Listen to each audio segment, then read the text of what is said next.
ನಮಸ್ತೆ. ಇವತ್ತಿನ ವಿಡಿಯೋದಲ್ಲಿ ನಾನು ಪಾಲಕ್ ಸೊಪ್ಪಿನ ರೈಸ್ ಹೇಗೆ ಮಾಡೋದು ಅಂತ ತೋರಿಸಿಕೊಡ್ತಾ ಇದ್ದೇನೆ. ರೈಸ್ 2 ಕಪ್ ತಗೊಂಡಿದ್ದೇನೆ. ಪಾಲಕ್ ಸೊಪ್ಪನ್ನು ಚೆನ್ನಾಗಿ ತೊಳೆದು ಉಪ್ಪು ಹಾಕಿ ತೊಳೆದುಕೊಳ್ಬೇಕು.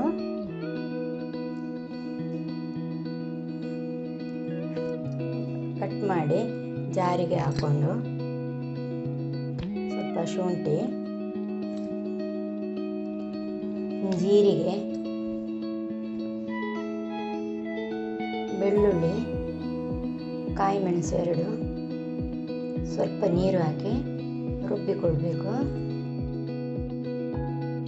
ರುಬ್ಬಿ ಇಟ್ಟುಕೊಂಡ ನಂತರ ಒಂದು ಬಾಣಲೆ ಬಿಸಿಗಿಟ್ಟು ಅದಕ್ಕೆ 2 ಸ್ಪೂನ್ ತುಪ್ಪ ಹಾಕಿ ನೆಲಗಡಲೆ ಮತ್ತು ಗೋಡಂಬಿ ಹುರಿದಿಟ್ಕೊಳ್ಬೇಕು. ಈಗ ಅದೇ ಬಾಣಲೆಗೆ ಸ್ವಲ್ಪ ಜೀರಿಗೆ, ಸಾಸಿವೆ, ಬೆಳ್ಳುಳ್ಳಿ, ಶುಂಠಿ ಕಟ್ ಮಾಡಿ ಹಾಕಬೇಕು. ಈಗ ಕಟ್ ಮಾಡಿಟ್ಕೊಂಡ ನೀರುಳ್ಳಿ ಸೇರಿಸಿ ಫ್ರೈ ಮಾಡಬೇಕು.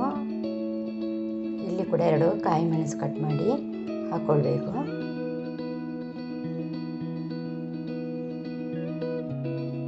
ಒಂದು ಟೊಮೆಟೊ,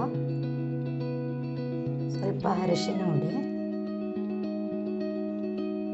ಹಾಕಿ ಮಗ್ಚಿ ಆದ ನಂತರ ಸ್ವಲ್ಪ ಟೊಮೆಟೊ ಬಾಡಿದ ನಂತರ ರುಬ್ಬಿಟ್ಟುಕೊಂಡ ಪಾಲಕ್ ಸೊಪ್ಪಿನ ಮಿಶ್ರಣ ಸೇರಿಸಬೇಕು.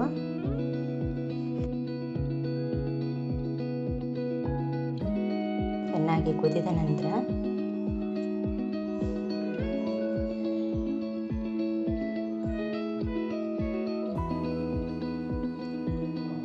ರೈಸನ್ನು ಅನ್ನವನ್ನು ಸೇರಿಸ್ಕೊಳ್ಬೇಕು.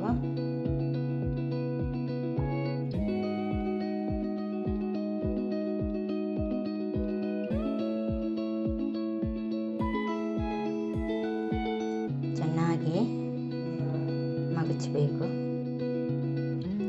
ನಾನು 2 ಕಪ್ ರೈಸ್ ತಗೊಂಡಿದ್ದೇನೆ.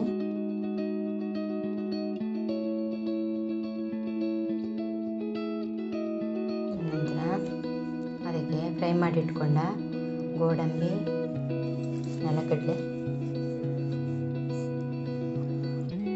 ಚೆನ್ನಾಗಿ ಬೆರೆಸಿದ ನಂತರ ಪಾಲಕ್ ಸೊಪ್ಪಿನ ರೈಸ್ ಸಿದ್ಧವಾಯಿತು. ಮೊಸರಿನೊಂದಿಗೆ ತಿನ್ನಲು ರೆಡಿಯಾಗಿದೆ. ನೋಡಿದ್ದಕ್ಕಾಗಿ ಧನ್ಯವಾದಗಳು.